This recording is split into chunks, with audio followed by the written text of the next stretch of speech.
Hello guys, how are you?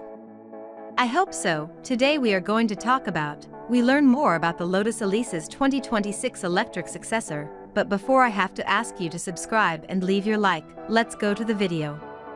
The electric sports car won't be the first to debut, though, as a crossover designed and built in China is expected to debut next year.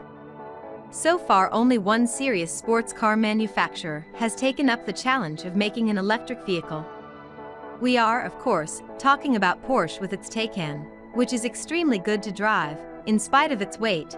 So how would another fabled name, Lotus, approach the problem of creating an EV? Well, we've known for some time that the famed British brand was going to produce a larger series electric sports car, but we really didn't have too many details about it. The manufacturer made its intentions to electrify clear when it unveiled the Evija electric hypercar, a car with a price tag out of the reach of most people, and a production run of just 130 examples. Recently, Lotus unveiled what it announced would be its final internal combustion engine car, the Emira. Once it completes development and launches the Emira, Lotus will shift its focus entirely on EVs, and it's not just planning to make sports cars like the Elise, Exige, and Evora that it recently stopped selling. Lotus has big plans for its electrified future, which will include an SUV, a sporty sedan, and a crossover. The latter is expected to be shown first.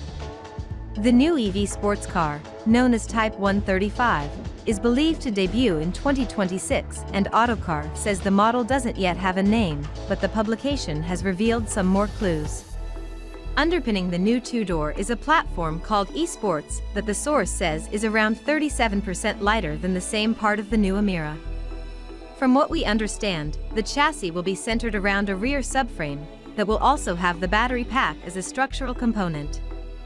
The platform will also give designers two places to put the batteries, either in the floor of the vehicle, like in most EVs, or behind the passenger compartment in vehicles where maintaining a low driving position will be key. Porsche is also reportedly employing something similar in its upcoming fully electric replacement for the 718 series of vehicles, the Cayman and Boxster.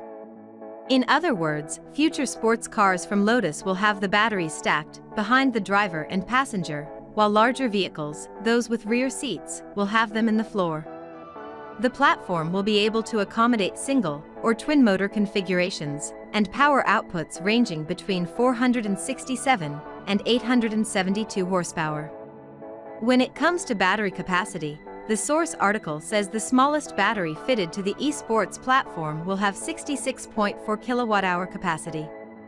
This should be enough for more than adequate range, reportedly up to 300 miles, particularly since the future small sports car will be significantly lighter than most electric vehicles on the road, just like Lotus ICE vehicles are usually comparably lighter than similar-size rival models. And just like the Elise, the new electric sports car will be the entry point into the Lotus range, the brand's most accessible product. With it, Lotus will keep its traditional focus of adding lightness, but now aero efficiency will play a much larger role too. The vehicle may even have passages to allow air to pass right through in order to make the vehicle slippery and stable at high speeds. It's also worth noting that Lotus is now owned by Geely, which in turn also owns Volvo, Polestar, and Lynk & Company.